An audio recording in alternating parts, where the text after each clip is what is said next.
Hello mga ka-wanderer! Heto na naman po.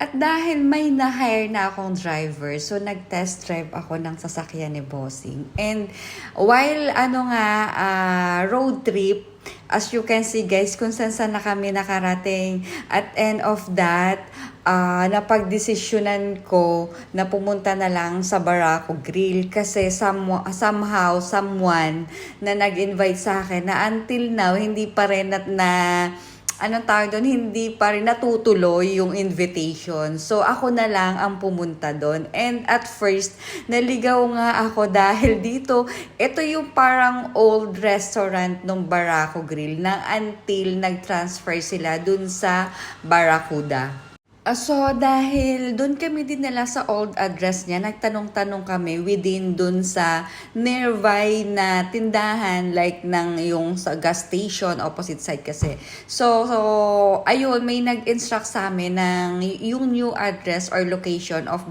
Barako Grill is actually located inside of Barracuda. So, ayun, along the way, nag-video ako dyan na feeling ko naman may mga zombie. Kasi anong oras na niyan? So, parang alam nyo yun, guys. Then, ayan, along the way, meron din akong nakitang at dagat talaga siya na pwede mong pagtambayan, ganon. And, ayun, I finally found out na ito is almost napuntahan na rin namin before.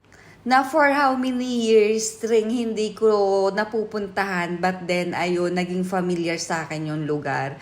And eto, ayan, malapit na nga kami, and this is the landmark na alam nyo yun, nadaanan namin during that time. Somehow, parang hindi yan yung right way kasi nga naligaw kami. So, parang sa likod kami idinaan.